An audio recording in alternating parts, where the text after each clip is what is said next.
Je m'appelle Tristan Limoges. Je suis directeur des ventes pour une entreprise de suppléments alimentaires. Je m'appelle Marc-Antoine Ricard, je suis consultant marketing et publicité numérique. On s'est rencontrés dans un contexte d'affaires en pleine pandémie et on s'est découvert une passion commune pour les martinis. Aujourd'hui, on te propose des discussions de bureau sur des sujets variés en lien avec les affaires en format 5 à 7 virtuel. Assis-toi confort avec un drink, mets tes écouteurs. Bienvenue à Entre deux martinis. Salut tout le monde, bienvenue au 84e épisode de Entre deux martinis avec Marc-Antoine et Tristan. Aujourd'hui, le 17 octobre 2022, j'en perds mes mots, ça fait tellement longtemps qu'on n'a pas fait un podcast que j'ai failli dire 1900 à quelque, je vis dans le passé en fait. Ta langue à fourchette, hein? Ma langue à fourchette. Tristan, bonsoir. Comment ça va? Hey, ça va pas pire. Ouais, ça fait pas si longtemps que ça, mais on voit que c'est comme, tu sais, faut pas perdre trop la main quand on fait un podcast, sinon... Non, exact, c'est ça. Sinon, on recule de 20 ans. Puis on est plus capable de savoir dans quel épisode on est rendu. Fait que 84e quand même. Intéressant. 84, on approche bientôt du 100e. Ouais. Dans 15. Tranquillement. Mais c'est parce que notre nouvelle recette, en fait, ceux qui nous suivent savent qu'on s'est dit que maintenant, on allait se concentrer plus sur faire des podcasts quand on allait avoir des invités. Donc, si vous nous suivez, vous aurez compris qu'aujourd'hui, on aura un invité. Yes! Donc, yes. Fait que c'est bien le fun, puis pas n'importe lequel en plus, on va le présenter tantôt. Je vais commencer par rappeler nos plateformes pour les gens qui veulent nous écouter sur leur média préféré. Donc, on est sur Spotify, sur Apple Podcasts, SoundCloud, et YouTube. On a notre page Facebook Entre deux martinis, le compte Instagram Entre deux martinis également, sur Twitter @2martinis. Et si vous voulez nous écrire pour poser des questions, participer ou quoi que ce soit, pour poser des sujets, vous pouvez le faire au entredeuxmartinis@gmail.com, entre deux martinis, tout en lettres. Fait que Tristan, aujourd'hui, as-tu un martini spécial? J'ai pas un martini spécial, mais toi, par exemple, je pense que tu as essayé un gin. Mais écoute, je vais quand même juste dire une chose. J'ai fait mon chemin de croix, ou en tout cas mon pèlerinage annuel dans Charlevoix il y a 2 semaines. Puis je vais tout le temps à l'île aux Coudes, Baie-Saint-Paul, la Malbaie, et qui dit Charlevoix, l'île aux Coudes, la Malbaie, c'est d'aller chez Menot. Et écoute, j'ai découvert quelque chose d'assez extraordinaire cette année. Ils ont lancé un nouveau produit qui, moi, pour vrai, je pense que ça m'a un peu changé ma vie, mais c'est des recharges de gin. Parce qu'on sait, nos martinis, on les aime avec du gin. Et Menot, maintenant, vend ça en canettes d'aluminium. Donc, ils sont reconnus pour avoir des bouteilles qui sont vraiment très belles. Là. Esthétiquement, les produits Menot se reconnaissent parce qu'ils ont leurs bouteilles en verre vert, de couleur verte. Avec le bouchon en bois. Avec le bouchon en bois, exactement. Ils ont quelques bouteilles transparentes aussi maintenant avec le bouchon en bois. Mais bref, esthétiquement, on les reconnaît beaucoup à ça. Mais maintenant, justement, pour que les gens évitent tout le temps de racheter des bouteilles, puis c'est apparemment qu'est-ce qui coûte très cher. Parce que la recharge de gin qui se vend en 2 canettes, t'as pas le choix d'acheter les 2 canettes de métal qui sont comme 2 canettes de Pepsi en fait, là, se vendent pour 20$ moins cher que le produit dans la bouteille. Donc, tu fais quoi après ça? Tu te le retransvides dans ta bouteille? Tu le retransvides tout simplement dans ta bouteille. Je suis revenu chez nous, j'ai ouvert les 2 canettes, j'ai vidé ça dans la bouteille, puis et voilà, le tour était joué. Donc, vraiment une belle découverte, puis j'encourage toutes les autres distilleries à penser ou à réfléchir à faire quelque chose de semblable, surtout les distilleries, puis Menot sont pas les seuls. Il y en a d'autres qui ont des belles bouteilles, qui ont fait du beau travail au niveau marketing, puis au niveau de l'emballage, là, à envisager une solution comme ça, et pour la vodka, et pour le gin, et pour plein d'autres choses, parce que je pense que c'est essentiel aujourd'hui de faire ça. Mais il n'y a pas ça à la SAC? Non, il n'y a pas ça encore à la SAC, mais je suis curieux de savoir si ça va se rendre sur les tablettes de la SAC parce que je trouve vraiment que c'est une bonne idée. Puis écoute, il y a quelque chose aussi de fil en aiguille, on va s'en rendre compte tantôt, mais qu'on parle de ça aujourd'hui, de recharge, puis de quelque chose de plus responsable environnementalement. C'est drôle parce que notre invité aussi est un peu là-dedans. C'est dans l'air du temps. Yes! Mais moi, j'ai un gin, mais je sais pas s'il est environnemental, mais il est bon en maudit. Ouais, c'est ça. J'ai vidé puis je me sentais mal un peu parce que la dernière fois que mes parents sont venus chez nous, mon père il m'a demandé comment je faisais ça un martini, puis il voulait y goûter. Puis malheureusement, j'avais plus de gin, je venais de me faire le dernier, en fait. Puis tu sais, j'en avais déjà à faire, puis on voulait pas normalement. Fait que j'ai pas pu y faire un martini, il me restait juste du au pire. Ah mon Dieu, Là, celui avec les épices bizarres, puis... le gin indien. Là. Ouais, Fait que ouais, je voulais pas que sa première expérience soit désastreuse. Fait que j'ai laissé faire. Fait que bref, il a fallu que j'aille m'acheter un gin étant donné qu'on avait un invité aujourd'hui. Puis j'ai découvert, parce que c'est drôle, à ma SAQ, les étagères régulières, il y a presque plus rien dedans. Fait qu'ils ont comme un espace cellier, si tu veux, de gin. Puis c'est là où est-ce qu'il y en a des nouveaux, des fois, dedans. Puis des gins pas juste québécois, là, il y en a d'un peu partout. Puis celui que j'ai essayé, c'est, peut-être tu le connais, c'est le Gin Valley. Il y a plusieurs arômes. C'est Ubald ou Ubald, je sais pas trop comment ça se prononce. Là. Ok. Ubald, Non, je connais pas ça. qui fait ça. Et c'est le gin épicé. Ok. Et là, avec mes expériences d'épices, j'ai été très suspicieux avant de l'acheter. Mais j'ai regardé, en fait, c'est du poivre, de l'absinthe, puis un autre truc que je me souviens plus, là, 3 ingrédients. Fait que je me suis dit, si la seule épice, c'est du poivre, ça sera pas si payé que ça. Et effectivement, il est très bon. Il y a comme un petit goût. J'arrive pas à mettre le doigt dessus. Là. Ça goûte différent, mais il est très, très rafraîchissant. Et Ça fait dans des un bons martini, ça fonctionne, c'est ça l'important. dans un aussi. martini, ça fonctionne très, très bien. Parce Ok. qu'il y en a d'autres, des vallées. Il y en a un plus au citron. Ouais, aux fruits ou des affaires comme ça. Ouais, des choses comme ça. Ouais. Puis celui que je voulais essayer, que j'avais offert à un de mes amis à sa fête, c'est le Spirit of York, qui est un gin de Toronto. Ok. Il m'a dit que c'est un des meilleurs qu'il avait bu.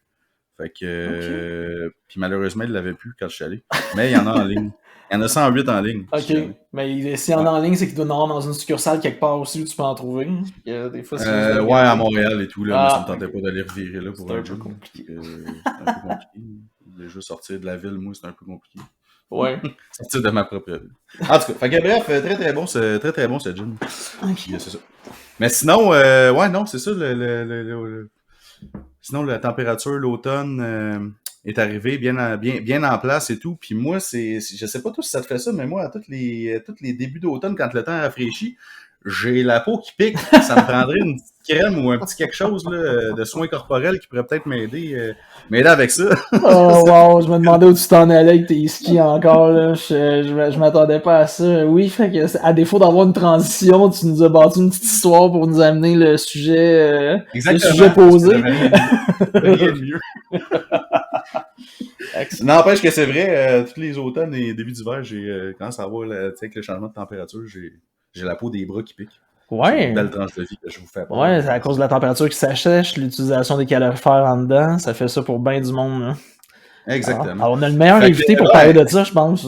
Exactement. Fait que c'est ça qu'on va faire dès maintenant, le présenter en fait, parce qu'aujourd'hui, comme on vous a dit, on a un invité, et l'invité qu'on a aujourd'hui s'appelle Philippe Chouanière, et c'est le fondateur de la compagnie Oneka, qui se spécialise en fait dans tous les produits pour la peau, recharge de savon, etc., le gel douche et tout, mais très naturel et justement un peu dans l'esprit que tu parlais tantôt, là, des trucs réutilisables. Donc, ouais, on va recevoir, on l'a aujourd'hui avec nous à l'épisode, fait que peut-être qu'il y en a d'entre vous qui connaissent déjà la compagnie, on va pouvoir en parler plus en profondeur aujourd'hui. Fait que Philippe, si tu veux ouvrir ton micro, on va t'accueillir comme il se doit. Salut, c'est fait. Allô, yes. Philippe. Salut. Comment tu vas? Top notch. Ça va bien, merci. Super. That's it. Yes. Ok, ben merci beaucoup d'avoir accepté l'invitation. Pour vrai, on est bien content de t'avoir avec nous, là, étant donné que c'est quand même Tristan a mis la main sur toi. En fait, je pense que vous connaissez déjà, là, vous, à l'extérieur. Ouais, on évolue dans la même industrie, fait que Philippe, je le vois depuis des années, tout ce qu'il fait avec Oneka. Puis en fait, Philippe, il est le cofondateur. Il est avec sa femme aussi, ou c'est ta femme ou ta conjointe, je sais pas. Écoute, là, je veux pas la présenter de la mauvaise façon, Philippe. C'est ma femme. C'est ta femme, ok, c'est ça. Fait que oui, on s'est croisés dans les salons, on se voit beaucoup. Puis écoute, les produits maintenant de Philippe et Stacy se retrouvent partout. Je pense que Oneka est rendu une marque très bien établie, très bien reconnu. Fait que ouais, je trouvais ça intéressant de le recevoir. Puis son histoire est particulière. Puis la raison pour laquelle, on va en parler tantôt, là, Philippe, là, mais c'est qu'à tous les fois, ça fait 2 fois qu'on se parle où tu me dis quelque chose, puis je suis comme pas allé au bout de la question. Fait que j'ai bien hâte d'en apprendre un peu plus sur toi et ton histoire aujourd'hui. Cool. Yeah. Ben, merci à vous de prendre le risque de m'inviter. C'est une blague, mais donc, Le risque. Hey, c'est la première fois que quelqu'un nous dit ça. Tout le temps, nous autres qui a peur que ce soit un risque, mais écoute, merci de le prendre comme ça. Merci, j'apprécie, je suis honoré. Mais peut-être que tu pourrais, parce que je vais t'avouer, ben franchement, moi, avant aujourd'hui, je connaissais pas la compagnie. Ou peut-être que j'avais déjà vu, en fait, des bouteilles, mais j'avais juste pas porté attention. Fait que peut-être que tu peux faire un petit recap présenter Oneka, en fait, qu'est-ce que c'est comme compagnie, puis qu'est-ce que vous faites, c'est quoi vos particularités, etc. Exact. Ben, écoute, t'es pas le seul à pas nous connaître, là, dans le sens qu'on est une marque qui existe depuis 14 ans, mais on est très niche. Marque de soins corporels, tu sais, qui se trouve beaucoup dans les magasins d'aliments naturels. Donc, j'ai 2 types de personnes. J'ai des gens qui me disent je te vois partout, puis d'autres qui me disent je te connaissais pas. Alors, ça dépend beaucoup de Ça dépend s'ils ont été sur ton site avant. ça, puis tu sais, où est-ce que les gens magasinent, tu sais, parce que on s'entend que tu sais, dans la population générale, les gens qui magasinent, peut-être c'est moins vrai aujourd'hui, mais en tout cas, le chiffre que j'avais en tête il y a 13-14 ans, c'est qu'il y a puis Tristan, tu peux peut-être me corriger, mais 3 à 6% de la population qui magasine couramment dans un magasin d'aliments naturels. Puis c'est là qu'on se retrouve. Fait que en majorité. Donc écoute, on a fondé la compagnie un peu par accident il y a 14 ans. Dans le fond, nous, on voulait, c'est moi, partir une entreprise qui allait avoir un impact positif sur la santé et l'environnement. On s'entend que il y a 14 millions de façons de faire ça. Et c'est accidentel dans le sens que ni elle ni moi avions un background de chimie ou d'herboristerie ou de cosmétique ou de coiffeur ou peu importe. Donc, c'est vraiment accidentel d'avoir rencontré une personne qui nous a mis sur ce chemin-là. Puis nous a permis de reconnaître qu'on était effectivement passionné par l'idée, puis que ben ça, il y avait 2 box qui se checkaient dans le sens que, tu sais, on a compris que l'impact sur l'eau et sur la peau, le cuir chevelu avec un produit qui était naturel était beaucoup mieux. Est-ce que c'est parfait? Non, mais beaucoup mieux que tu sais, les produits conventionnels. Donc voilà comment on a commencé accidentellement il y a 14 ans. Mais attends un peu, là, t'as dit que vous aviez aucune expérience là-dedans. Comment tu fais quand t'as aucune expérience dans... C'est exactement ça. C'était exactement ça ma question. Parce que, tu sais, comme je veux dire, savoir les senteurs, savoir les formulations chimiques, etc., tu sais, parce que c'est des savons, là, tu veux pas non plus que le savon, tu l'utilises, puis après ça, t'as des rashes qui te poussent partout, tu sais. C'est une super bonne question. En fait, quand on a commencé, on s'est associé ou on a travaillé avec un chimiste qui lui était dans l'industrie depuis, moi, je te dirais à l'époque, 12 ans. Donc, il avait déjà beaucoup cheminé, testé, formulé. Donc, on a eu l'aspect de levier de commencer avec une expertise existante qui a évolué avec le temps, avec les plantes que nous avons choisies, tout ça. Mais au départ, il y avait une certaine base établie qui était, à l'époque, il y a 14 ans, comme très avant-gardiste, je dirais. Donc, on a, disons, sauté l'étape de formulation qui aurait normalement été requise.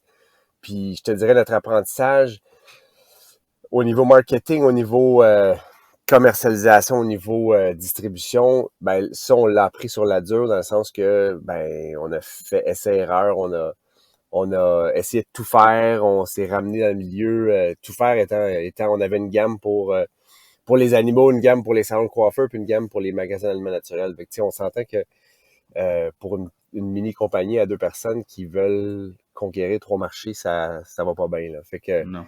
alors, Mais là, aujourd'hui, je pense, sans me tromper maintenant, c'est une seule gamme de produits, c'est ça? Oui, Ouais. exact. Exact. Puis vous êtes plus juste 2 non plus.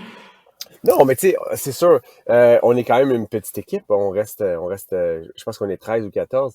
Mais petite équipe étant, c'est pas une mini équipe, mais c'est pas non plus 40, 50. Tu sais, clairement, on n'est pas où on était au début avec très peu de connaissances et 2 personnes qui avaient les deux un travail, tu sais, à côté pour pouvoir vivre. Là.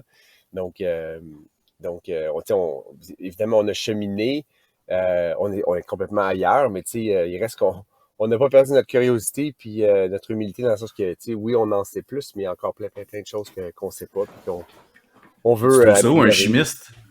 Ben, les chimistes, tu vois, nous, on a le privilège depuis presque 2 ans maintenant d'avoir un chimiste à l'interne. Ah, Donc, on travaille avec des chimistes à l'externe, avec contrat et tout. Puis, on a une chimiste on a affiché un poste il y a 3 ans, je pense. Et puis, il y a une chimiste d'expérience qui a postulé. Puis, on s'est même dit, ben, c'est une joke, dans le sens que elle a pas compris on est qui, là, tu sais, dans le sens qu'on était une petite bénerie. La dame travaillait chez KDC à Knowlton, tu sais, qui est une entreprise de 700 employés. Ça fait que on s'est dit, on va l'appeler juste s'assurer qu'elle a bien compris c'est quoi on était. Puis, en fait, c'est un prank, là, tu sais.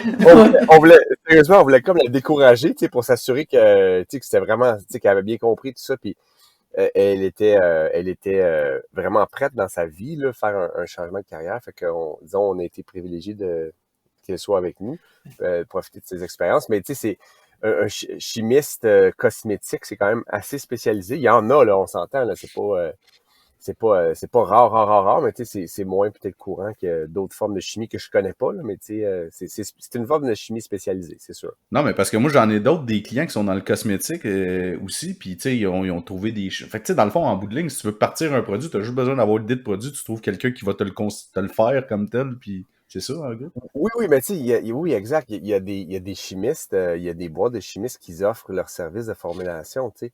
Fait que je veux pas simplifier, mais tu sais, au final, t'as pas Non, mais à quand tu toi, startes, là, c'est tu sais, ça, tu veux partir à quelque chose, là. t'as pas à toi-même être chimiste, puis t'as pas non plus à engager un ou une chimiste à temps plein. Tu sais, il y a des gens qui offrent leurs services. Moi, j'aimerais ça savoir, Philippe, parce que je me demande s'il y a une espèce de zone grise là, parce que justement, une fois que la recette est élaborée par le chimiste, la recette, elle appartient à qui? Ben, ça dépend de l'entente que tu as, mais tu sais, si, par exemple, c'est très clair que là où la chimiste est payée pour développer les formules, ben, le, le- excuse-moi, j'ai le terme anglais, mais le ownership revient au client là, qui a La payé pour. propriété est à toi, dans La le fond. propriété Exact. intellectuelle, dans le fond, Ouais. de la recette te revient à toi, là, en fait. Ouais, il Exact. te vend le package, c'est C'est personnalisé. un C'est clé bien en cher, main. ça, ces services-là? C'est bien cher? Ben, Moi, tu sais, je me parle de business demain, là, c'est ça. je te dirais, je dirais que les formules, dépendamment de si tu parles d'un shampoing ou tu parles d'une crème visage fancy ou peu importe, ça peut aller de 1000 jusqu'à 10 000 $ pour une formule. Là, je parle seulement de formules, je Tu parle l'as pas même pas d'arôme, là. produit encore, là. T'as même pas une bouteille de sortie. Non, mais là, t'as pas l'arôme là-dedans, là. L'arôme, c'est une autre affaire. Fait que là, Oh. nous, tu sais, en fait, c'est un bon point pour mentionner, tu sais, nous, nos arômes sont faits à base d'huile essentielle, donc on n'utilise pas de fragrance synthétique. Fait que là, dans ton bracket, tu sais, encore là, les arômes, ça peut aller de 2500 à 10 000 $ aussi, juste pour l'arôme. Nous, on a développé nos arômes nous-mêmes, parce que ça, c'est quelque chose qui nous passionne vraiment. Je te dirais, est-ce qu'on a développé une expertise? C'est un petit peu prétentieux de dire que oui, mais on a développé clairement une passion puis des connaissances. Fait que ça, on le fait nous-mêmes avec notre écosystème, là. Mais parce que vous Mais avez la ferme, bon, on pourrait y revenir tantôt, mais vous avez la ferme où est-ce que c'est principalement ce que vous faites, là. En fait, au oui, niveau ben des à la ferme, arômes, puis... tu sais, on achète les huiles essentielles, on fabrique et on fait l'extrait des extraits de plantes, des teintures mères, des extraits de vinaigre, de macération d'huile, mais les huiles essentielles, on les achète, mais on a développé, ben, je pense que c'est vraiment la passion qui nous drive à ce niveau-là, là. Donc, Marc-André, pour répondre à ta question, là, tu sais, sur les coûts d'une formule, ben, tu sais, ça oscille, tu sais, je veux dire, de 5 à 20 000 $, là, tu sais. Puis t'as pas une bouteille de sortie encore, là. T'as juste la formule, Non. la recette. Mais tu sais, soyons très clairs, il y a moyen, de, tu sais, de formuler, ou je veux dire, il y a bien des gens qui font des trucs qui sont corrects, là, tu sais, qui sont pas nécessairement formulés par tu sais, je parle un sel de bain ou je sais pas, un savon en barre. Puis Tu sais, il y a des choses qui sont des recettes qui sont plus faciles. Tu sais, on voit, il y a beaucoup de petites compagnies qui partent, mais c'est clair que les petites compagnies, ils font C'est pas ça, affaire avec un chimiste. ça prend combien d'argent pour commencer ça? Je veux dire, c'est Oui, quand même beaucoup de sous, là. exact. Mais tu sais, sauf qu'il y a moyen de, tu sais, un bon Malève, plein de trucs. Puis tu sais, je pense que dans toute la braquette de produits, les shampoings, les repellents, c'est les produits les plus compliqués à faire, là, parce qu'il y a toutes sortes tu sais, le pH et tout ça. Tu sais, dans les gens que j'ai rencontrés avec les années, c'est sûr que c'est souvent les derniers produits que les compagnies vont faire parce que c'est les plus, Les plus dispendieux. Les plus ben, dispendieux. c'est Y compliqué, a-tu là, des tu sais. lois spéciales? Faut-tu que ça soit régi par, je sais pas, Santé Canada ou quelque Oui, chose de oui, même? ben tu sais, on doit par défaut enregistrer nos produits avec Santé Canada, puis suivre ils ont comme une hot list, si tu veux, là, d'ingrédients à ne pas utiliser. Tu sais, on s'entend que nous, puis les compagnies comme nous on est au-delà des demandes, là, Des standards, des puis standards, mais tu sais, il faut quand même s'occuper de ça, là, tu sais, c'est un mal nécessaire, fait que donc c'est ça. Mais tu sais, l'avantage qu'on a eu, nous, c'est qu'on a commencé avec un chimiste qui avait déjà fait ça, tu sais, qui avait des formules existantes. Fait qu'on a comme leveragé ce momentum-là pour éventuellement acheter les formules. Fait que tu sais, on l'a commencé comme ça. C'est un privilège qu'on a eu, c'est sûr.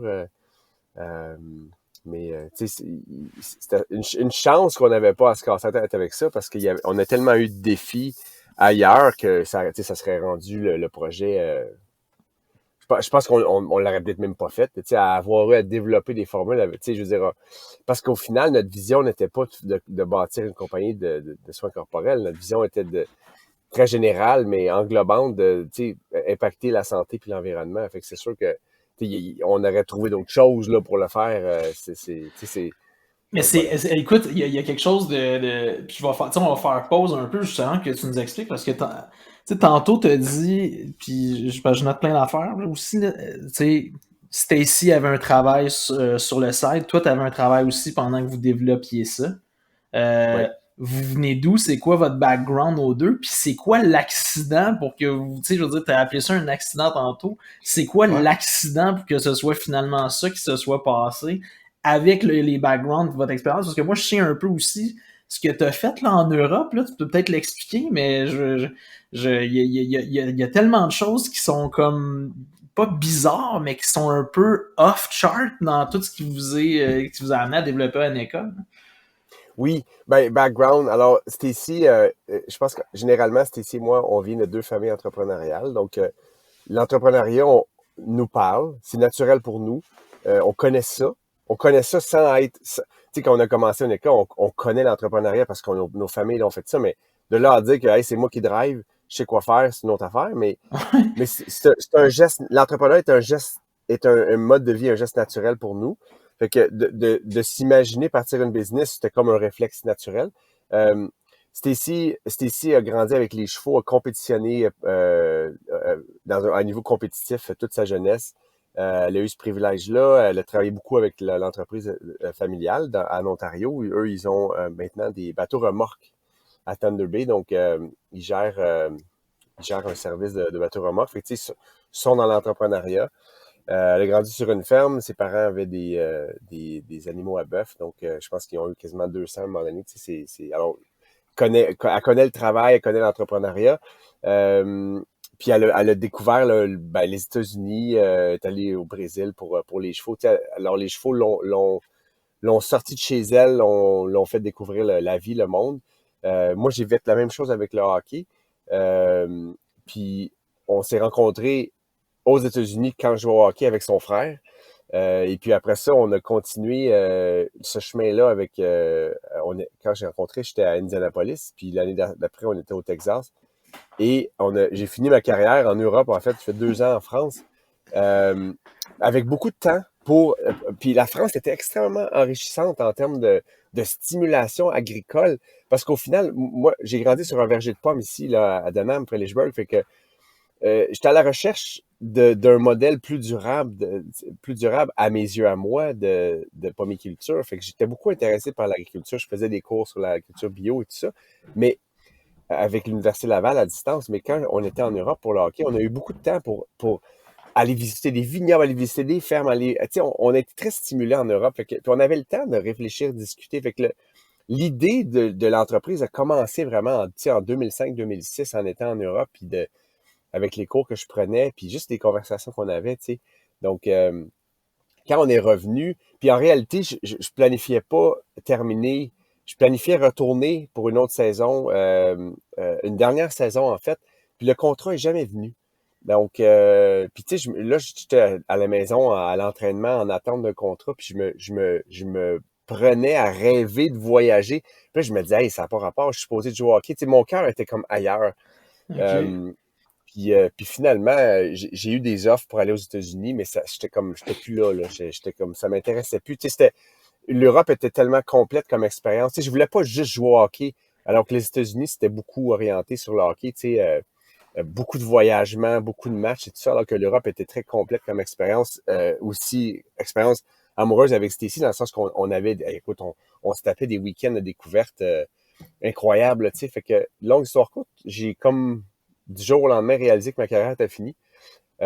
Puis là, l'accident et on s'est dirigé vers l'Ouest canadien pour aller travailler avec des amis qui avaient une business ils construisaient des sentiers, tu sais, pour les parcs nationaux et tout ça.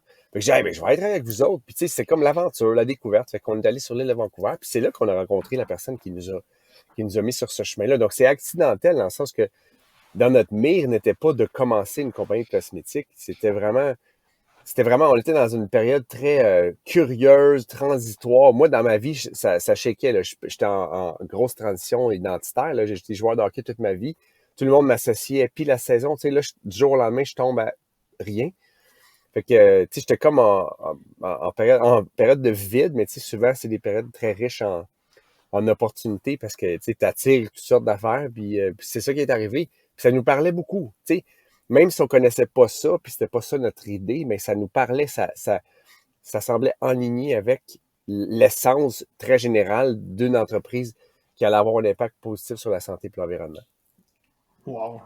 Puis, moi, je le sais, mais peut-être pour l'expliquer à Marc-Antoine, pour ceux qui vont écouter, mais pourquoi Oneka?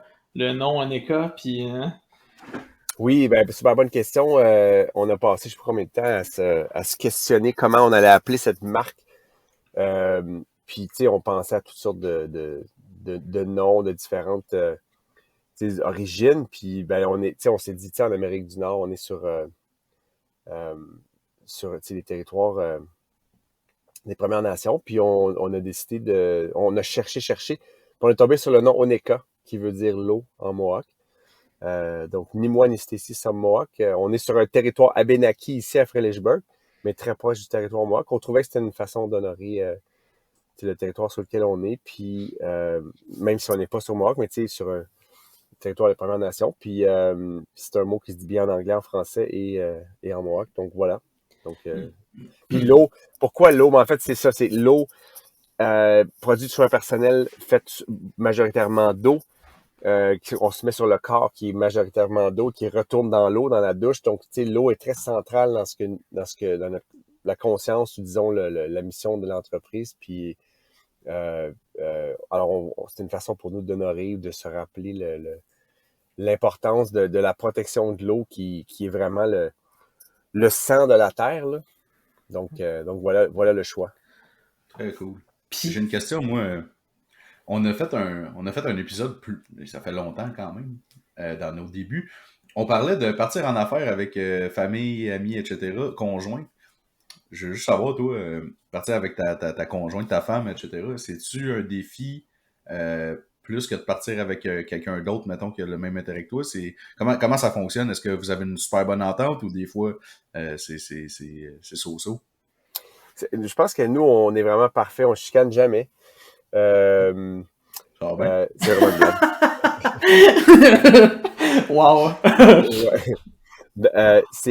Je te dirais que c'est à la base, la relation avec Stacy est une relation très facile, je dirais. Tu sais, quand on s'est rencontrés, ça a été comme un coup de foudre immédiat, tu sais, où c'est comme si on se retrouvait. Fait que je te dirais la base de notre relation est très fertile, très fluide. Comme toute relation, ça prend un maintien. Mais tu sais, je dirais que l'amour est facile, mettons, OK, de façon générale. Puis ben, je pense que ça s'applique ou ça s'extensionne peu importe, que ce soit pour élever nos enfants ou, euh, Pour ou la la compagnie. business. Tu sais, on a compris que c'est pas parce qu'il y a de la friction on n'est pas fait pour faire ça ensemble. Tu sais. Puis pour tout ce qu'on fait ensemble, je considère que notre relation est extrêmement fluide. Puis oui, ça demande un travail. Tu sais, à ta question, c'est-tu facile? Tu sais, moi, je le vois comme un avantage ultime parce que euh, ben, d'une part, tu sais, ça fait comme quelques mois que je me rends compte que nos meetings exécutifs avec moi et elle, c'est le soir quand on fait la vaisselle. Tu sais, c'est là notre moment où les kids sont tranquilles, ils écoutent la télé ou font d'autres choses. Puis c'est comme, alors, tu sais, si j'avais un ou un partner ailleurs, ben ça se passerait pas. Tu sais, fait que Vous c'est êtes les comme, deux seuls actionnaires, dans le fond, de la compagnie. oui, oui. OK. On a une équipe, tu sais, je veux dire, une équipe de plus en plus forte là, tu sais, de gens qui nous complètent, mais tu sais, il reste que on parle, on vit la business, on la vit. Fait que l'avantage de vivre ça avec Stacy, puis qui vient d'une famille entrepreneuriale, parce que c'est pas genre, ah ben là, je t'ai écœuré, tu sais, on fait juste parler de ça, on s'en rend pas compte, on vit notre vie, nous, tu sais, je veux dire, le soir, on va les poneys à la ferme, on check les plantes, tu sais, on vit notre vie, c'est un C'est un mode de mode vie, de c'est, vie, ouais, c'est ça. ouais. OK. Tu sais, c'est pas genre, OK, là, je travaille pas. Tu sais, on shift d'un bord à l'autre sans arrêt. Puis, tu sais, il n'y a pas un voyage d'affaires où je m'amuse pas, puis il n'y a pas un voyage de famille où on fait pas des affaires. Tu comprends? Tu sais, je pense que je vais aller à Toronto puis pas aller visiter les magasins. Je pense que je vais faire 20 heures de route pour aller à Terre-Neuve, puis j'arrêterai pas de voir que, tu sais, je veux dire, c'est impossible tu sais, c'est comme on est en mode opportunité sans arrêt, tu sais, qu'on soit en mode vacances familiales ou peu importe. Puis, tu sais, les filles, ben, ils comprennent, puis c'est comme ça. Puis, fait que, à ta question, est-ce que c'est difficile? Oui, c'est sûr que c'est difficile des fois, tu sais.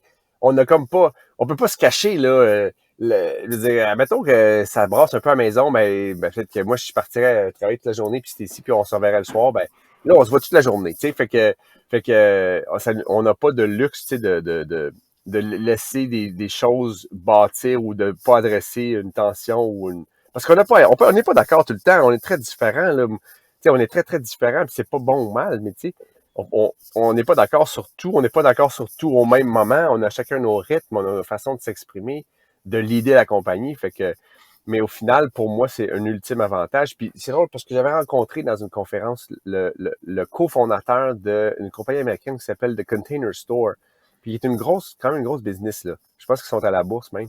Puis il me racontait que, tu sais, lui, il avait rencontré quelqu'un ou lu un livre que dans le temps, là, il y a 100 ans, là, toutes les business, c'était des coupes en affaires, tu sais.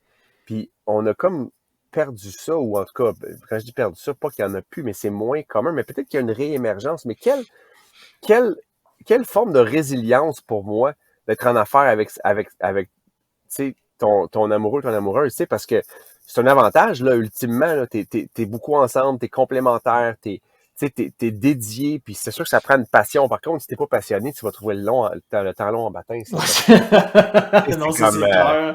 mais quand, tu sais, quand t'as le privilège comme c'est moi, d'être passionné par ce que tu fais, ben là, regarde, c'est même plus, t'en parles plus, là, on travaille-tu, on travaille-tu pas, tu sais, tu te reposes quand t'as besoin, puis tu prends de l'espace quand t'as besoin, mais en même temps, tu sais, le but de prendre l'espace, c'est d'être plus productif. Tu sais, on est passionné, je veux dire, on n'est pas les seuls, il y a plein de monde passionné, Mais mais Non, ça non, demande ce qui est spécial dans ton cas, c'est que d'habitude, puis c'est pour ça, là, tu sais, que ton histoire, puis je voulais vraiment qu'on te reçoive, qu'on te parle, parce que généralement, une entreprise va naître d'une passion, puis quand je t'écoute parler, Philippe, j'ai l'impression que la passion est née de l'entreprise.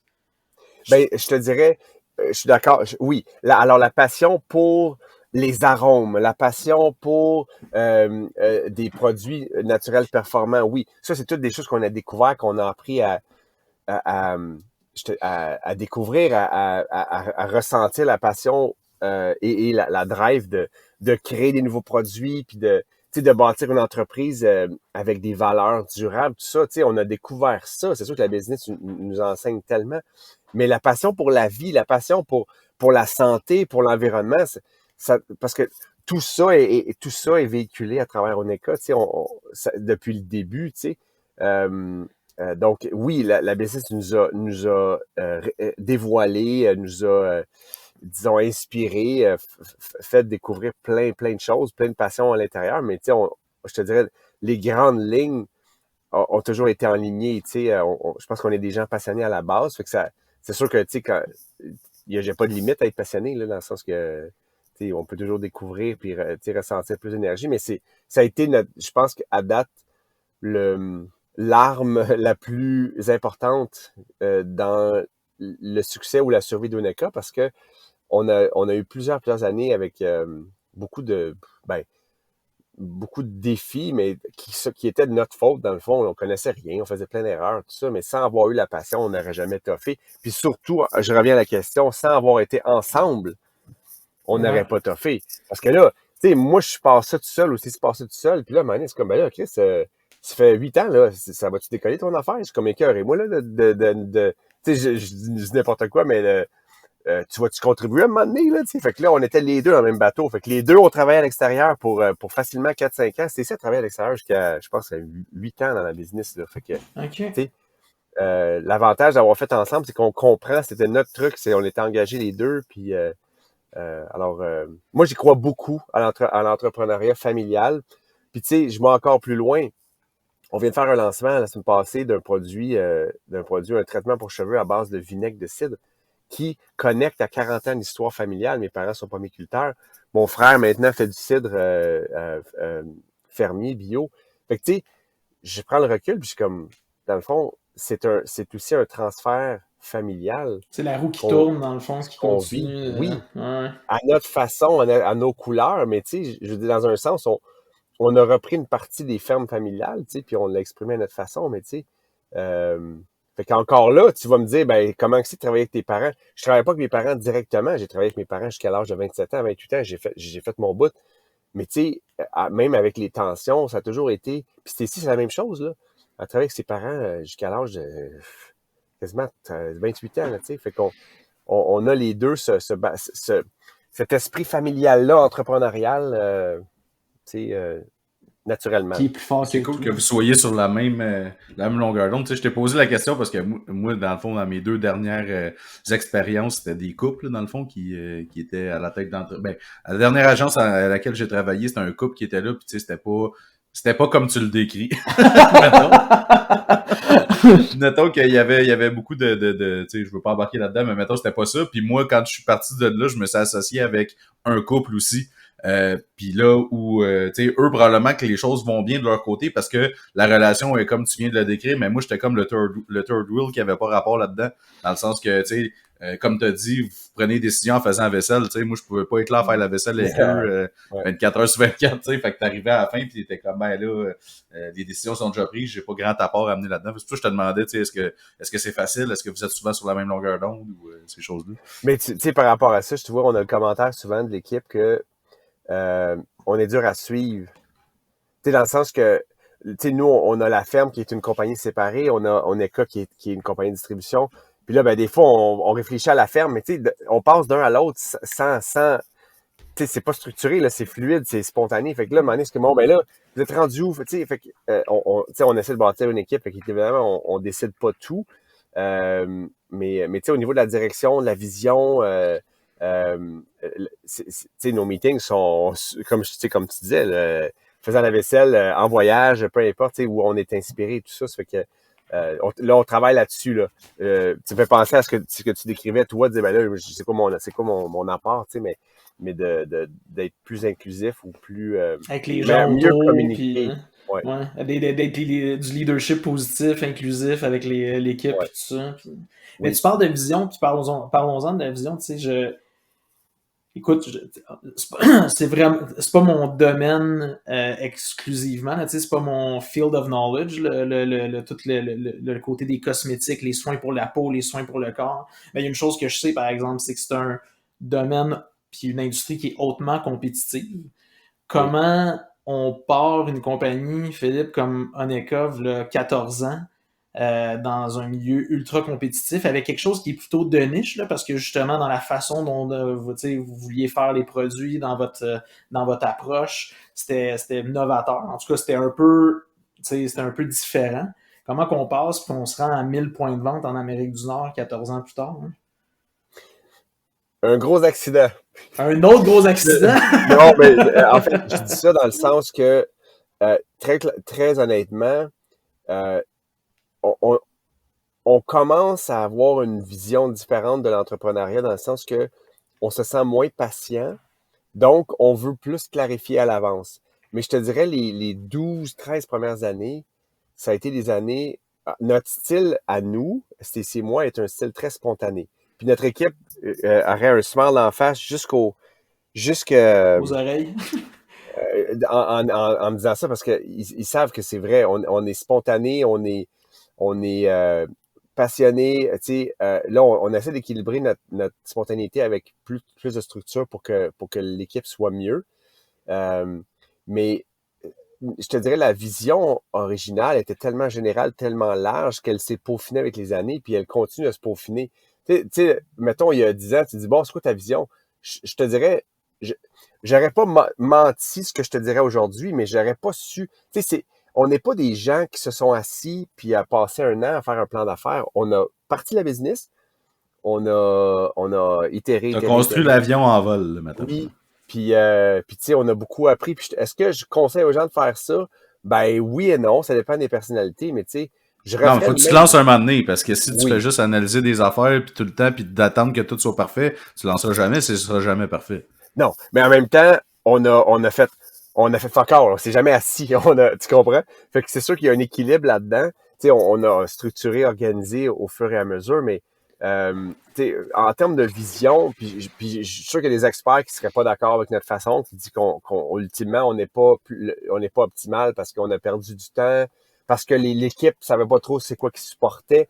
Mais tu sais, en même temps, il y a des valeurs qui ont jamais dérivé. Tu sais, la valeur de la famille, tu sais, les vertus du courage puis de la responsabilité. Tu sais, ça, c'est personnellement, on vit ces valeurs-là. Fait que, tu sais, par rapport à la vision, puis tu sais, c'est clair que en étant imparfait, puis on a toujours été très clairement engagé pour la santé des gens via, tu sais, les cosmétiques naturels, puis l'environnement du mieux qu'on peut. Fait que, tu sais, je pense à l'équipe d'Oneka qui ils comprennent ça, tu sais. Puis là, on fait un effort aussi pour on est en ce moment dans un exercice de clarification des valeurs qu'on n'a jamais fait pour justement s'afficher puis mettre des couleurs puis de garde ici, c'est comme ça. Mais on le fait, on le fait avec l'équipe. Puis les gens, ils savent là, c'est la culture, puis comment on vit, puis qu'est-ce qu'on encourage et tout ça. Mais fait que la vision je te dirais, elle est évolutive. C'est pas une feuille dans le vent parce on est quand même constant avec nos grandes lignes, mais le détail, des marchés puis tout ça, puis nous, on n'a jamais commencé à business en se disant, mais on va bâtir une business à 200 millions, là, ou 300 millions, ou 1 milliard. Ça a été plus comme les choses moins tangibles, influencer, avoir un impact sur les gens. Comment tu mesures ça, tu sais, c'est pas nécessairement qu'un chiffre d'affaires. Alors que oui, ça peut, tu sais, c'est sûr, plus tu vends, plus tu peux impacter le monde, mais excuse-moi la longue réponse, mais la vision a été évolutive et elle va continuer d'évoluer. Fait que c'est plutôt, en autant que c'est en ligne avec nos valeurs, ben c'est comme ça qu'on avance. Je te dirais, on navigue un petit peu à la vue, très honnêtement. Ouais, mais ça donne cette impression-là, tu sais, d'y aller en essayant. Tu sais, c'était un essai, un écran en lançant la compagnie, dans le fond, de ce que je comprends. Là. Ben oui, Puis complètement. la question que je me pose en t'écoutant, puis c'est est-ce que vous étiez prêt à ce que ça puisse devenir un échec ou ça c'était pas il était pas question que ça parce que là je vais faire une connaissance c'est peut-être un parallèle boiteux là, tu sauras me le dire mais tu as joué au hockey donc tu dois être très compétitif de nature. Je veux dire tu sembles avoir joué dans des niveaux quand même assez élevés. Donc pour toi est-ce que l'échec est envisageable avec Oneka ou depuis le début c'est quelque chose aussi qui te drive beaucoup, c'est-à-dire que ça allait réussir coûte que coûte parce que tu as un esprit de compétition? Mais tu sais, regarde, je vais distinguer deux choses. Admettons que ton esprit de compétition, c'est ton moteur, OK? Ouais. Mais ton gaz, c'est ta passion. Okay. Là, je fais juste le parallèle. Dans le monde du hockey, j'avais un moteur X, mais j'ai manqué de gaz, OK? Tu sais, j'ai joué avec des gars, qu'est-ce qui étaient talentueux, oui, mais qui avaient de la drive puis de l'engagement. Puis ça, je l'ai compris plus tard avec un recul, que je suis allé au bout de ma passion avec le hockey. Je suis pas allé au bout de mon talent. OK. Je suis allé au bout de ma passion. J'ai Wow. manqué de gaz. OK? Fait que, par contre, ce que j'ai ressenti avec le démarrage de la business, c'est une passion que j'avais pas vraiment vécue de cette façon-là dans le hockey. Parce que dans le hockey, écoute, des échecs, j'en ai eu. Tu sais, moi, à 17 ans, j'étais un prospect tu sais, dans la Ligue nationale. Puis j'ai échoué, grandement. Puis je le dis avec une paix, là. Fait que j'ai beaucoup appris. J'ai beaucoup appris sur la vie dans le hockey. J'ai appris à échouer, j'ai appris à être déçu, j'ai appris à signer un contrat puis me faire couper en pleine saison. Puis j'ai appris la vente avec le hockey. Parce que dans les lockouts, deux fois de suite, je me suis retrouvé pas de contrat. Là, je prends le téléphone, je me trouve un contrat ailleurs, tu sais, mais alors la vente dans le sens que le démarchage. Ouais. Mais tu sais, mais la business, oui, j'ai un esprit compétitif, mais ce que c'est aussi à moi avant avec Oneka, c'est une passion, c'est un gaz que moi, j'ai pas eu accès quand j'ai joué au hockey. Okay. Tu sais, le gaz qui te donne l'énergie à te dépasser, puis à te dépasser, puis à te dépasser. Puis honnêtement, en toute innocence, est-ce que c'est le fait qu'on n'a jamais analysé notre modèle d'affaires ou qu'on s'est juste pitché? Mais la possibilité que ça fonctionne pas, c'est pas, disons qu'on n'a pas beaucoup pensé à ça. Tu sais, il y a une fois, très sérieusement, qu'on s'est posé la question après, je pense, 3 ans, on était comme, ben là, salamment, ça va-tu décoller? Parce que, tu sais, on travaillait 2 jobs, puis c'est drôle, là, mais à un moment donné, c'est comme, on avait comme pas l'impression tu sais, que ça voulait prendre du momentum. Ça avançait, mais bâtins, tu sais, on pouvait pas se tirer de salaire, tout ça, puis le moment déclencheur à ce moment-là, ça a été la rencontre d'une personne qui enseigne la visualisation.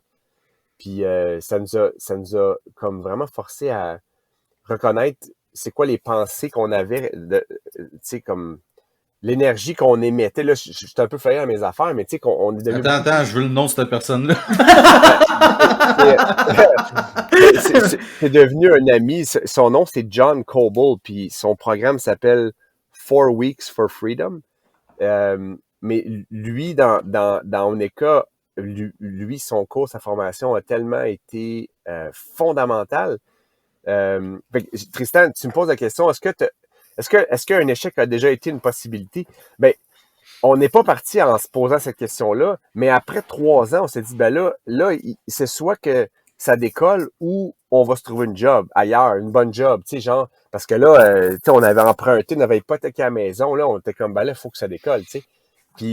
Puis on a pris le cours à John qui pour moi, a rassemblé toutes sortes d'affaires que j'avais lues, tu sais, les films de Secret puis tout ça, Ouais. ça semblait tout le temps incomplet. Alors que John, il a comme assemblé, John, il n'a rien inventé. Il a juste assemblé un processus de création. Quand je dis le processus de création, je veux pas être flyé puis spirituel.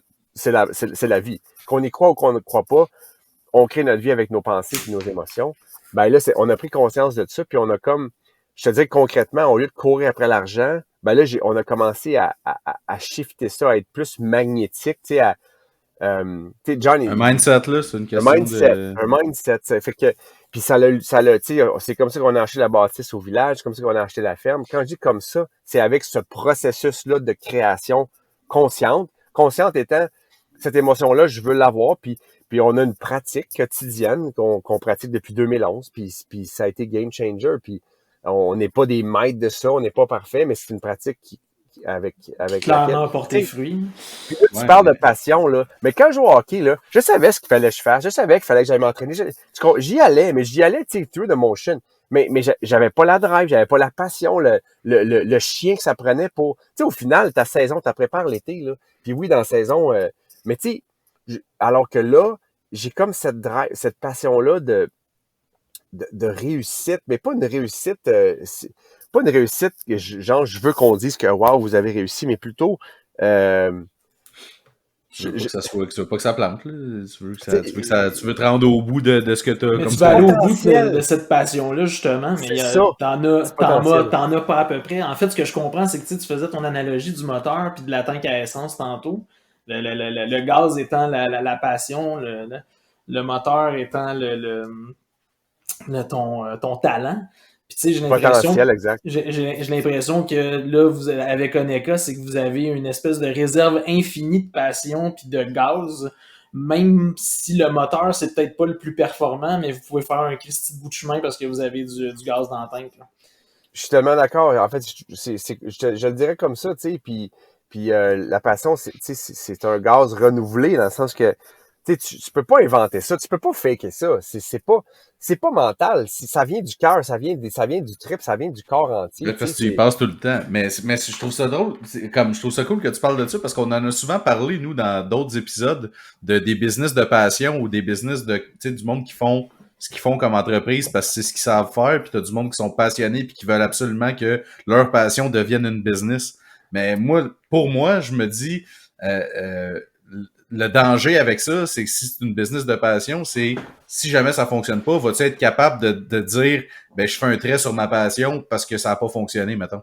Puis là, ça va être plus crève-cœur que si t'es détaché puis que t'as pas nécessairement cette passion-là. Comme moi, je le dis, tu sais, ce que je fais, ma compagnie, c'est pas une passion. Je fais ça parce que c'est ce que je sais faire. J'aime ça, mais je suis pas passionné, j'en mange pas, tu sais, en me couchant le soir, tu sais, j'essaye de faire tout pour que ça fonctionne, mais j'ai le détachement nécessaire pour dire que si à un moment donné ça fonctionne plus, ben je vais être capable de tirer à la plug, puis tu sais, oui, ça va me faire chier parce que dans le fond, ça va être ma compagnie que j'ai bâtie, mais ça sera pas genre, ah non, ma passion est un échec dans le fond, tu sais.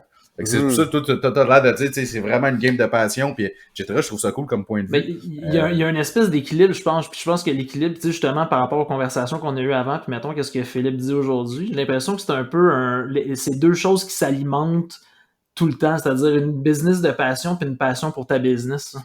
Ouais. Je pense que c'est là où c'est peut-être ce qui va te faire toffer ou qui va te faire durer le plus longtemps puis que t'aimes ce que tu fasses, en fait, aussi. Il y a des choses qui me montent à l'esprit, tu sais, Marc-Antoine, c'est vraiment une belle analogie. Admettons que ça avait chié, là. En 2011, qu'on rencontre pas John puis que ça chie, là. Ben, ça aurait muté. Ça aurait muté moi, je pense qu'aujourd'hui, on serait encore entrepreneur. C'est trop fort, c'est trop en nous. On l'aurait exprimé d'une autre façon. Ah, la volonté de bâtir quelque chose t'sais. puis de dire, ben, tu sais, c'est ma business puis comme je travaillerai pas pour quelqu'un d'autre, c'est moi qui va faire ça. Ça, je pense que ça, tu le gardes. Mais tu sais, c'est ça, si si t'es capable de dire, ben, ouais, finalement, est-ce que mon plan A pas fonctionné, qu'est-ce que je peux faire maintenant pour que ça fonctionne? Tu sais, dans le fond, la passion reste aussi dans l'entrepreneuriat, dans le fond. Oui. Puis, tu sais, la passion, pour moi, elle est dans un contexte comme le nôtre où on vend des produits, on développe un réseau, mais elle est contagieuse. Puis, si tu savais les erreurs qu'on a faites, puis les niaiseries qui n'étaient pas intentionnelles, mais par manque de connaissances, tu sais, du monde qui connaisse le branding, là, notre packaging était absolument dégueulasse au début. Tu sais, non, mais, tu comprends? Ah, mais c'est drôle que tu parles de ça, parce que moi et Tristan, on en parle souvent. Oui. Je suis dans le marketing, moi, si jamais tu savais pas. mais tu sais, fait que tu sais, en fait, le monde qui connaît ça, il était gentil avec nous autres. Mais mon point, c'est que on était passionnés. Fait que, tu sais, c'est comme, tu sais, le monde, ils veulent te donner une chance. Puis on était passionnés, persévérants, puis convaincus, puis tout ça. Mais c'est sûr que ça nous a aidés. Puis, tu sais, aujourd'hui, on a un marché qui est très niche, mais avec une relation émotive. Tu sais, je te dirais, la majorité de nos magasins ont une relation émotive avec nous. Nous étant en Écosse, c'était 6 mois, mais aussi l'équipe. Puis, tu sais, on a essayé de bâtir une équipe qui reflète la bienveillance, puis du monde qui tu sais, qui ont à cœur. Tu sais, des fucking care. Tu sais, je veux dire, c'est au final, puis pour moi, c'est tellement basic. Comment tu fais pour motiver tes troupes, justement? C'est quoi les perks de travailler chez vous, là, mettons, autre l'engagement, mettons, qu'est-ce qui fait que vos employés vous aiment, t'sais? Et qui restent restent dans votre compagnie? Moi, je pense que la première, là, c'est qu'on est une famille. Puis ça a l'air cheesy de dire ça. C'est comme, ben oui, tu sais. Mais honnêtement, tu sais, regarde, nous autres, là, dans le bureau, là, nos chiens se promènent, nos filles se promènent. Ah, je suis témoin, ça, je peux le dire. Mais puis, ouais, les chiens sont là, puis ouais. mais puis tu sais, puis on traite notre équipe comme une famille. T'as besoin de ci, mais vas-y, ton enfant, tu sais. Puis c'est pas. Puis, en fait, les meilleures personnes, c'est eux qui te diraient comment eux ils se sentent. Mais ça, je pense que c'est un des majeurs. Puis encore là, tu sais, je reviens sur la passion puis tout ça. Puis tu sais, on est peut-être notre passion, elle a deux tranchants. Et on est fucking fatigant parce qu'on est souvent très spontané, on change de bord, on est imprédictible. Mais en même temps, les gens, ils sentent l'équipe sente tu sais, on réveille la passion aussi en eux, là. Ils ont l'opportunité de, eux, tu sais, on est passionné de s'occuper du monde à notre façon. Tu sais, on aime prendre soin de nos clients, tu sais, mais ça, ben, je pense C'est une que ça entreprise à donne, échelle humaine, beaucoup, là, je pense, un école. Là. tu sais, puis on n'est pas parfait. Ouais. Mais, euh, mais tu sais, je me dis, puis en réalité, Marc-Antoine, je sais pas si on a réellement une stratégie, tu sais, de dire, ben, plus que juste de le faire intuitivement, de s'occuper, prendre soin des gens. Puis, tu sais, est-ce que le salaire des gens est beaucoup plus élevé ici? Je pense vraiment pas. Tu sais, je pense que les gens sont très bien payés, mais tu sais, c'est-tu pour ça? Non. Mais tu sais, on fait des choses comme, ben, on a le privilège d'avoir une ferme à tous les mois, une fois par mois, on vient passer un avant-midi ici. Puis on lunch ensemble à la ferme, en équipe. Fait que vendredi passé, on était ici, on a ramassé des pommes. Il y a une gang qui ont étiqueté des bouteilles. Tu sais, fait que, est-ce que ça, c'est assez pour garder du monde? Mais je te dirais, par contre, pour les processus d'embauche, Stacy et moi, on a beaucoup, beaucoup cheminé. Puis on est beaucoup plus clair. On est long, on est long. Puis on le dit au monde, on dit, garde, là, en ce moment, live, là, on est dans un processus avec un technicien comptable. Il y a eu 5 entrevues. Puis là, on fait mais on le dit dès le départ. On dit, regarde bien, là. Nous autres, là, le prix à payer, on le fait tout de suite. On se dit pas, OK, on fait 3 mois, puis on verra. Non, non. Si tu rentres ici, toi, tu es convaincu que tu vas être bien avec nous, puis nous, on est convaincu qu'on Ouais, va être bien avec toi. vice-versa. Ouais, ça, Tu sais, tu c'est... connais pas du monde. Tu sais, à un moment donné, ça va-tu te faire chier que mon chien, il va aller dans ta poubelle puis vider? Tu sais, à un moment donné, c'est ça chez Oneka. En fait, je pense que si je l'exprime différemment, c'est qu'on s'assume beaucoup plus clairement qu'avant.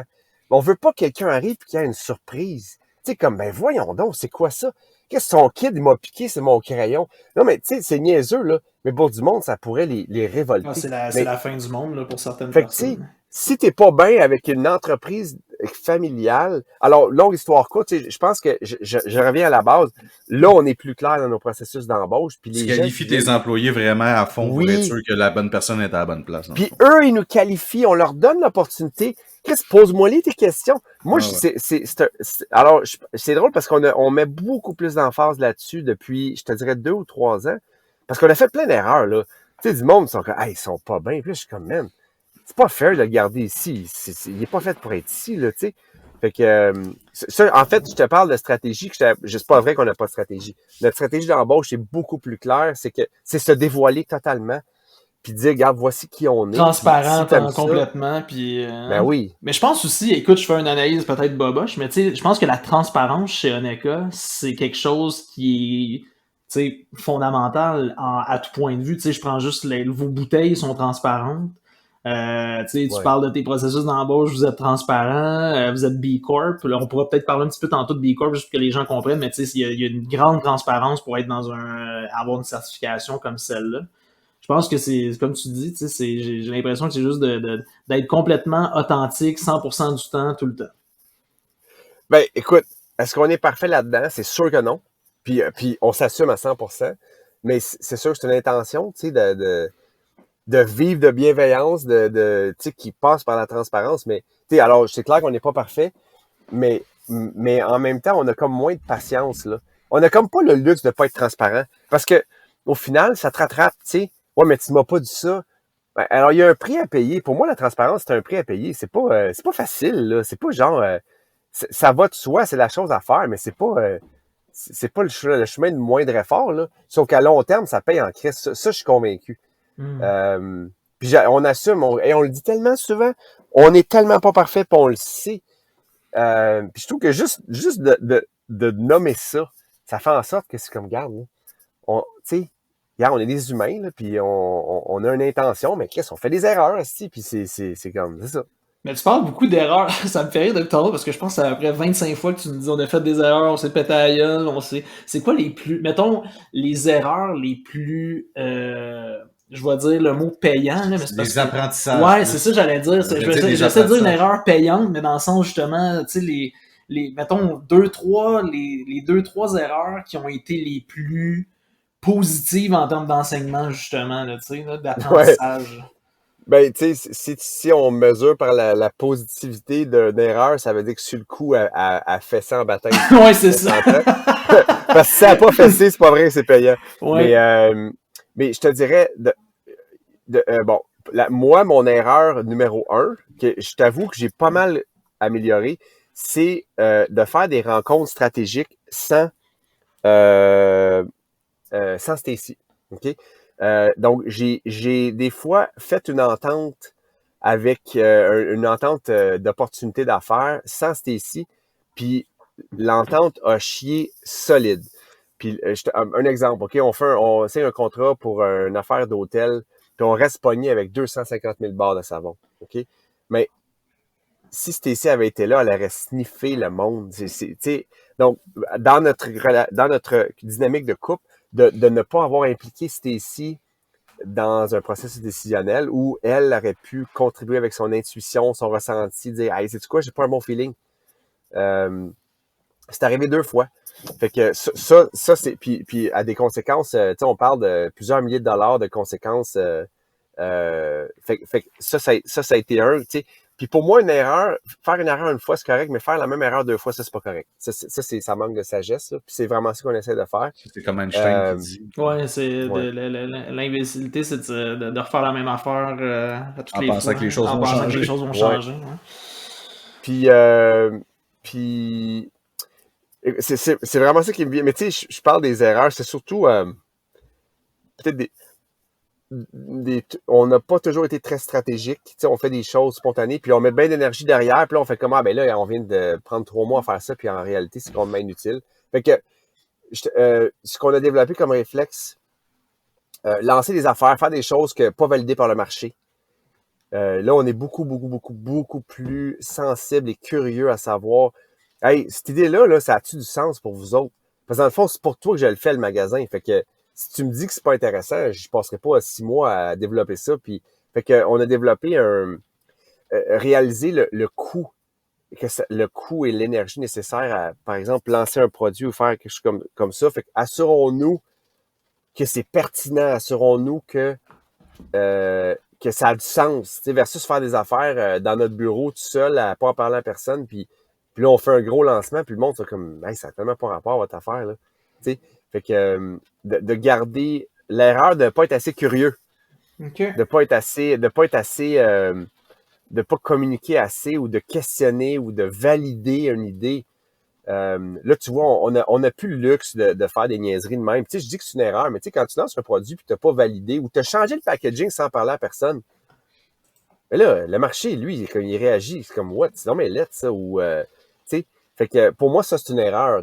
Là, aujourd'hui, on a appris de ça, mais tu sais, je te lance plusieurs choses différentes, mais tu sais, garder l'erreur de ne pas être assez curieux, l'erreur de ne pas être assez... d'être trop sûr de toi-même. De ne pas aller chercher de feedback, de ne pas aller chercher de... OK. Ouais. Puis comment t'as su que ton packaging au début...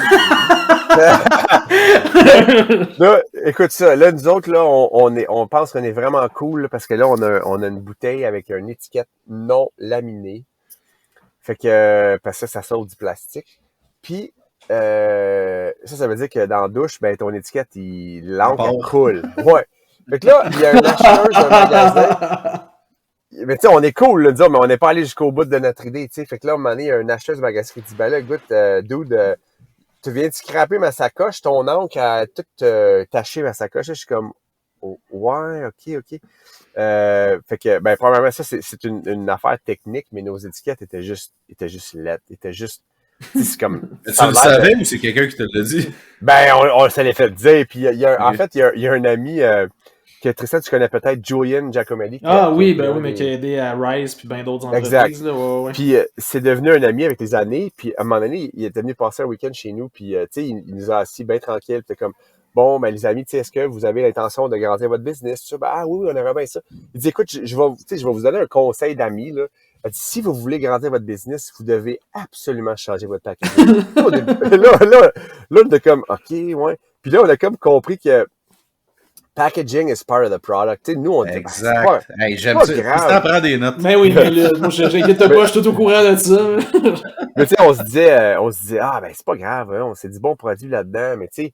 Puis c'est complètement ridicule parce on a changé l'image, qui est pas mal la base de ce que c'est aujourd'hui. Puis à l'intérieur de comme 3-4 mois, les ventes avaient augmenté de 25%. That's it. Puis là, on Sûrement s'est ta dit, rétention aussi.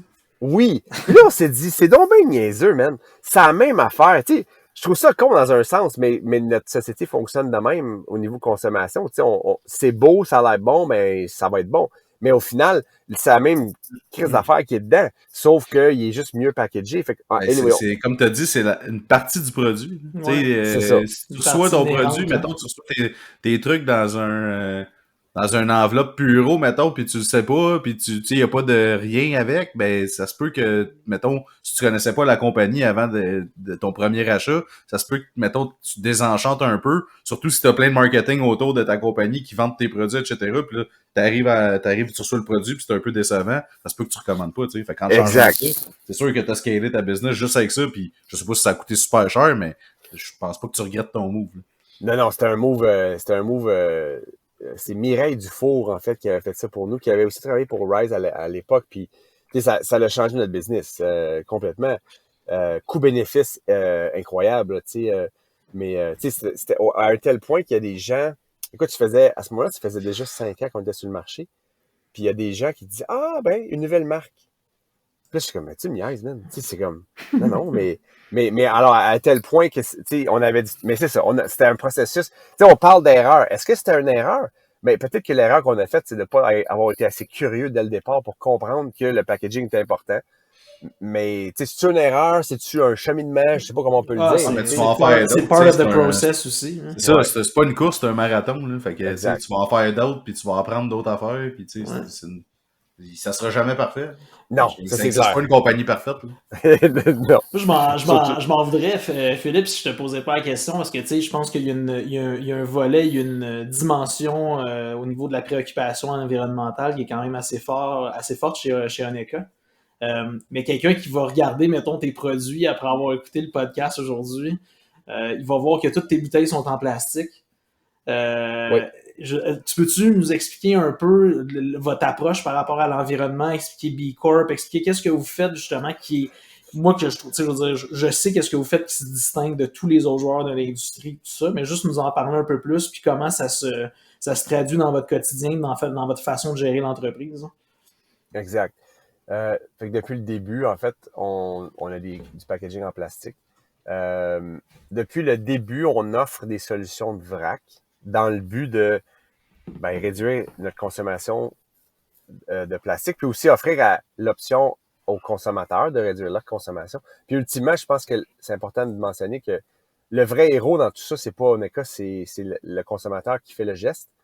Parce que sans ce geste-là, on peut bien avoir toutes les solutions au monde, mais il n'y a rien qui se passe. Fait que le vrac a été toujours central pour nous. On fait du vrac depuis le jour 1.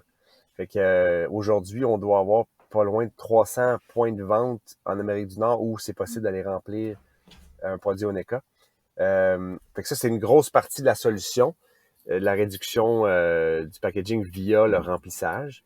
Qui est imparfaite, qui des fois coûte cher en carbone. Fait que une autre chose, on a un conseiller, Alain Olivier Desbois, que tu connais peut-être, Christian, je sais pas, il est avec Espace Inc. À Sherbrooke, puis Esplanade à Montréal.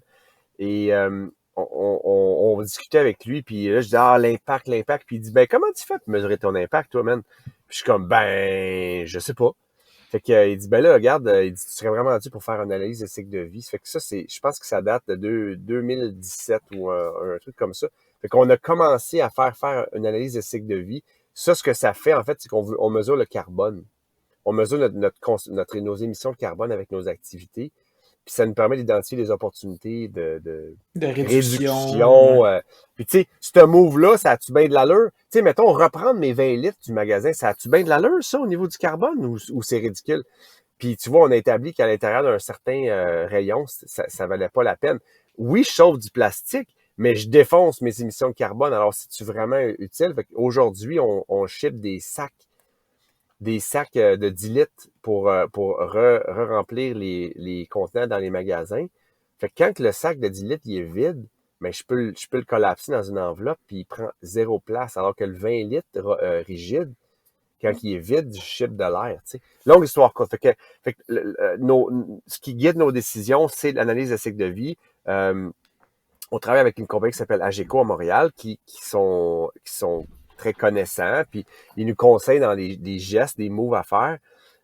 Puis suite à tout ça, ben relié à tout ça, il y a la certification B Corp qu'on a obtenue en 2019 après 3 ans de processus. Ça n'a pas à être long comme ça. Je pense que ça reflète beaucoup la façon qu'on fait les choses. On a essayé, échoué.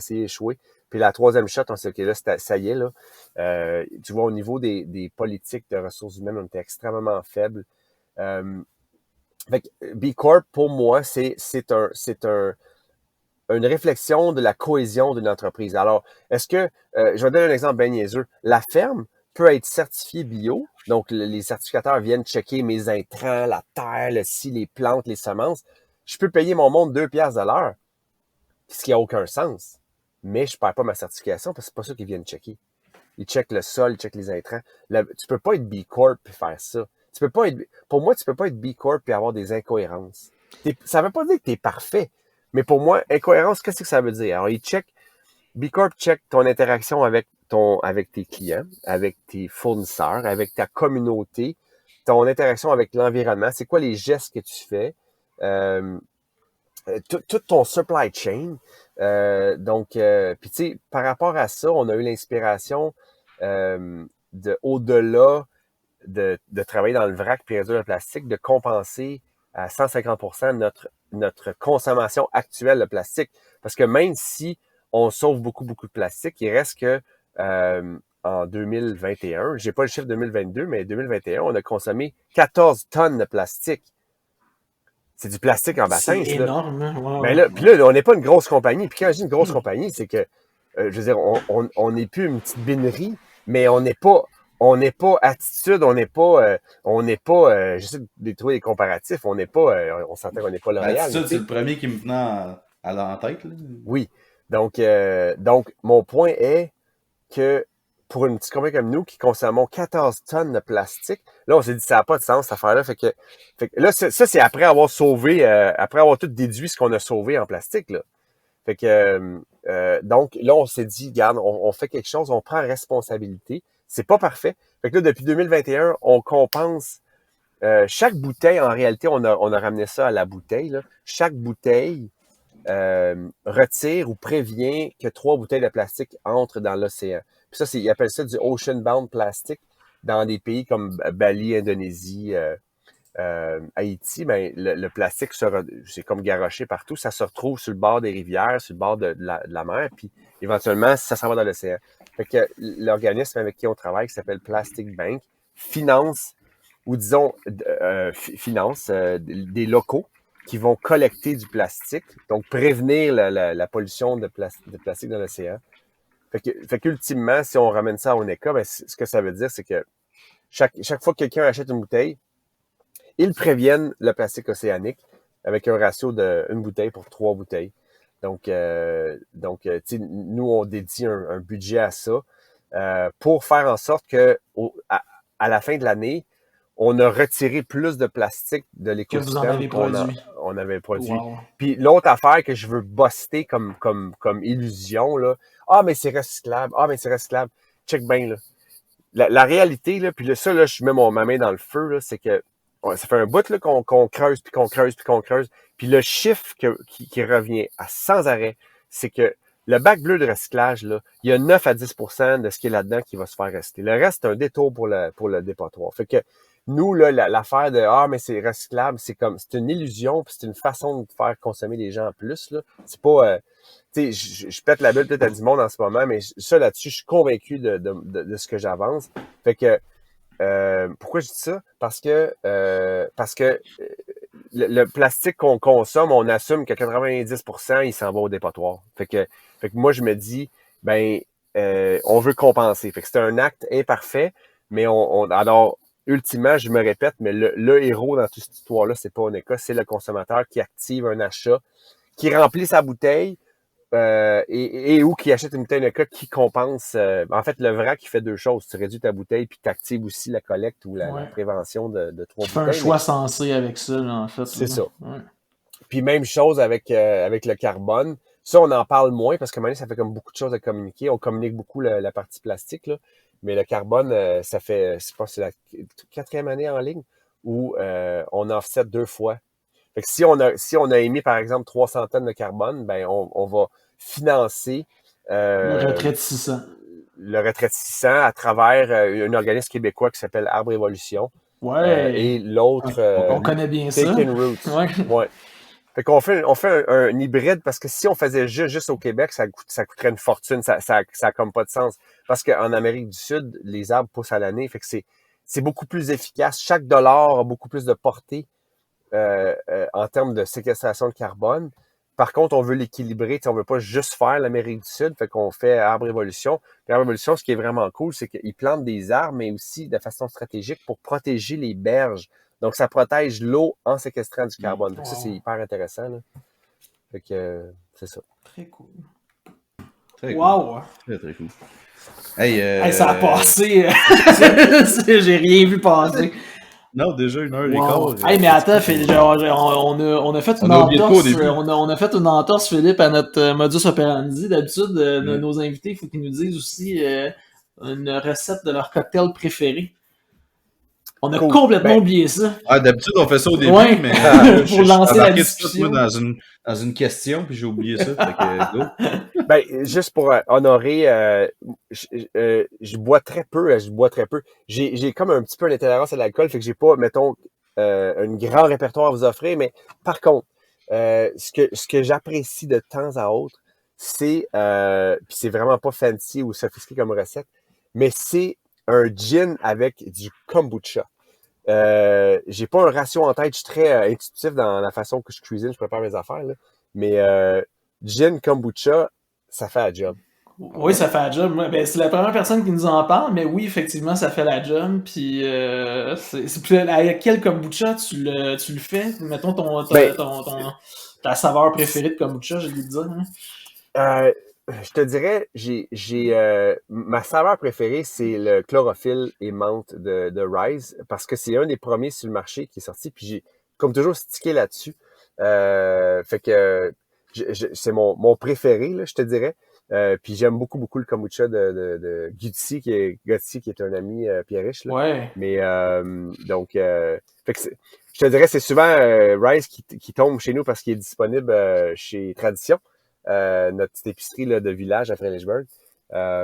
Mais je pense qu'un bon kombucha qu'on aime avec un gin, ça it hits the spot. All right. J'ai jamais essayé ça, mais... Ça marche, ça fonctionne. Ouais, ça fait gin soda, mais avec une saveur, puis c'est très bon. Vu qu'il y a un pétillant naturel dans le kombucha, là, ça fonctionne. Ouais. Ah ben. Ouais. Rise d'ailleurs, dans leur party de lancement, en tout cas, c'était pas mal ça qu'ils mettaient de l'avant aussi, de faire des cocktails avec leur kombucha. Là. Ah, bon, on va essayer ça la prochaine fois. Yes! Hey, Phil, merci vraiment, pour vrai, d'être venu nous partager ton expérience. Ça a été très, très enrichissant, puis tu as répondu vraiment très bien à toutes les questions. Je pense que si certains entrepreneurs qui nous écoutent, ça va peut-être en inspirer plusieurs. Ouais, c'était une discussion très riche, hein. C'était vraiment le fun. Ouais. Bien généreux dans tes informations. Ben merci à vous d'avoir pris le risque de m'inviter. C'est un bon risque, je pense. Ouais. Mais j'apprécie beaucoup. Tu sais, ça me fait plaisir. Tu sais, c'est un cheminement. Puis il y a tellement de gens qui sont généreux avec nous de toutes sortes de façons. Puis fait que ça me fait plaisir. Merci d'avoir pensé à moi, à nous, puis ça me fait vraiment plaisir d'être avec vous. Si on veut se procurer tes produits, c'est sur votre site web, puis sinon c'est dans des points de vente qu'il y a un peu partout. Là. Peut-être que tu peux nous dire ton site web, l'adresse de ton site? Ouais, ben l'adresse, le site web, c'est oneka, ONEKA, élément avec un s.com.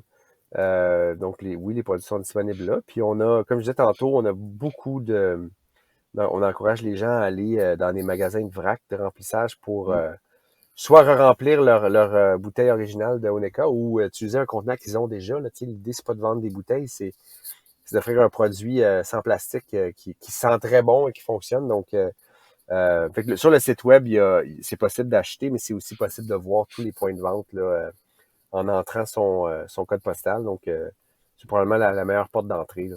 Parfait. De toute façon, on va le mettre le site dans les notes de l'épisode. Yes. Comme ça, les gens pourront aller directement faire le plein de savon et de toutes sortes de choses. Donc, ben ouais, encore une fois, Phil, merci vraiment beaucoup de nous avoir partagé ton expérience. Puis, ça a été bien enrichissant, on est bien content. Et sur ce, Tristan, est-ce que tu aurais un petit mot de la fin à nous partager? Boy, j'en ai, je pense que j'en ai des milliers avec la conversation qu'on vient d'avoir, mais écoute, je sais pas, mais passion, je pense que ça fait un beau wrap-up Oui, ça a été dit souvent. la conversation. Aujourd'hui, il y avait accident aussi qui a été dit souvent, mais je trouve que c'est pas un super beau mot de la fin, fait que je vais y aller avec passion. Je pense que ça résume bien toute la conversation qu'on a eue aujourd'hui. Là. Ça résume très bien. Fait que ben, sur ces belles paroles, on va vous souhaiter une bonne semaine, des bons matinis, un bon podcast, puis on se dit à la prochaine. Yes, merci, bye.